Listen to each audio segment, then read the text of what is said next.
frustrating afternoon again for the Roar. What did you make of the game today? Yeah, look, I thought we performed really well, to be honest. But just in those two moments, obviously, Auckland are a clinical team. That's why they are where they are, and that's kind of why we are where we are. We didn't take our chances when we were dominant, and then you leave yourself open, to a moment. They scored from something that we kind of worked on.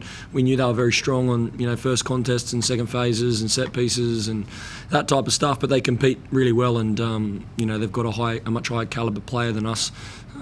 So without that experience to defend those moments, it's really tricky. Do you feel like the drinks break sort of disrupted the momentum that the team was building as the game went on? No, look, to be honest, I thought the first half we were just the better team, in nearly every single facet. We created more openings and then more final third entries. I think it was 8 corners to 0, the game finished. So, really, performance-wise, it was really positive, but we didn't take those chances, which is frustrating and disappointing, obviously. And then, to concede a goal right on half-time like that against a team like Auckland, you put yourself right behind the 8 ball. And we got to see a bit of Brissett early on as well. Was his substitution just fatigue in the conditions? Or? Yeah, look, he was cramping and fatiguing a bit, but he's only He's a young player. I think that's his 3rd or 4th start. He's done really well in all those starts. I thought he was good again tonight, but he's still building his capacity, as a speed athlete. And with his body type, he's still building that capacity, not too dissimilar to say, a Tilio. When Tilio was that age, I remember really clearly he struggled with that side of the game, but he's built that into his game now, and he's a top pro. So I feel like Braz is on that trajectory, really good player. But yeah, just needs some time to develop his body still. So, in terms of the rest of this season, with the Roar now mathematically eliminated from finals, are you planning to make team selections with perhaps an eye on the 25-26 season, or are you trying to just finish on a positive note this year? I think if you looked at the team selection we've had all year, you'd see that there's been a clear transition. There's a lot of senior guys in this squad, towards the end of their careers, and then there's a lot of young guys that are picking up the slack and making up.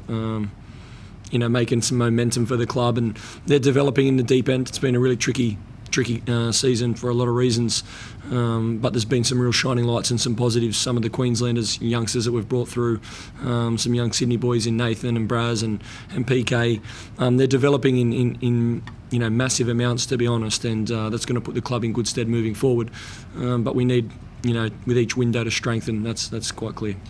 Are there any players that may get a chance out of the NPL squad over the next few weeks to make their A-League debuts? Look, there's one or two, I would say, that are very close. You saw like a Jimmy Durrington come on in Adelaide, like I said last week or the week before. Fantastic player. There'll be opportunity for him, definitely. He's going really well. And there may be one or two others, but yeah, you must remember we lost our academy as a club, through this. Through the last 4 or 5 years, and we're slowly rebuilding that. That takes time. So the ones we have identified, we've done really well as a club with a Tommy Waddingham. I feel like we're doing really well with a Lucas Harrington and a Sam Klein, some young Queenslanders, Jimmy Durrington, guys like that. They're making a lot of progress with some of these interstate boys. But there's definitely some massive gaps and voids for our club to fill. And when we don't have the resources and the budget at the top end, you have to produce your own players, and that takes time, and you need the environment, to be right for that to happen. Talking about Jacob Brissett earlier, he's had a lot of ball down that left-hand side and had a lot of success. Was that kind of the game plan, or is this the way things panned out? That a lot of the players seem to go through that side. Yeah, we want to feed him the ball as much as we can. He's obviously got a really good ability in 1v1 situations, and can create overloads. I thought he was very good in the first half. I thought as a team we were very good, but just that last piece of the puzzle for him, that final product, around the penalty box combinations and the movement. With that stuff, there's still a lot of growth and a lot of room for improvement for him, obviously. And but again, a positive performance for him and a good step in the right direction. But against a team like Auckland, he's marking SAKAI. The guy's been to 3 or 4 World Cups. Being good or making progress isn't quite enough to win games. That's just the harsh reality that we have to live with. And then if you look at the end of the game, when we're chasing it at 1-0, we're rolling a man-on-man press and very aggressive, and it takes one long ball for them to a guy called SAKAI again, on an 18-year-old Kasawaya, and we all saw the outcome of that, and he wins the first contest, and then he runs 50 metres off his shoulder and scores. So that's the difference between a fully fledged international, which you pay for, and an 18-year-old which you develop. You mentioned before in the pre-game press conference about Auckland to be really good in both boxes and something that you need to be better. Is that one of the more frustrating things for you? Is you realise that you had to be better in the penalty area and you weren't quite able to be that today? Because it felt like in the general phase of play you had a lot of possession and territory and dominance, but in the penalty areas they just seemed to be shaded. Is that kind of the way? Look, we had far more final third entries and box entries, more crosses, more deliveries, more shots on goal, more shots on target, 8 corners to 0. I think tactically it was pretty clear that we were set up well and we performed well.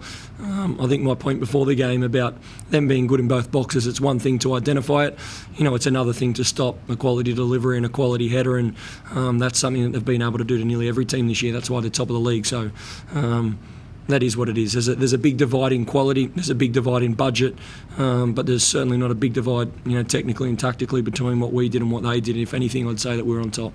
Hot and humid conditions out there. How did your side pull up after that game? And is everyone right for Friday? And expecting anybody back from the car? Hopefully not too many injuries because we don't have a deep squad, and there's certainly not too much beneath at the moment. There's just one team there in the NPL that are ticking along. So hopefully we get through the game unscathed and look to build on a positive performance tonight and try and turn that into a result against MacArthur.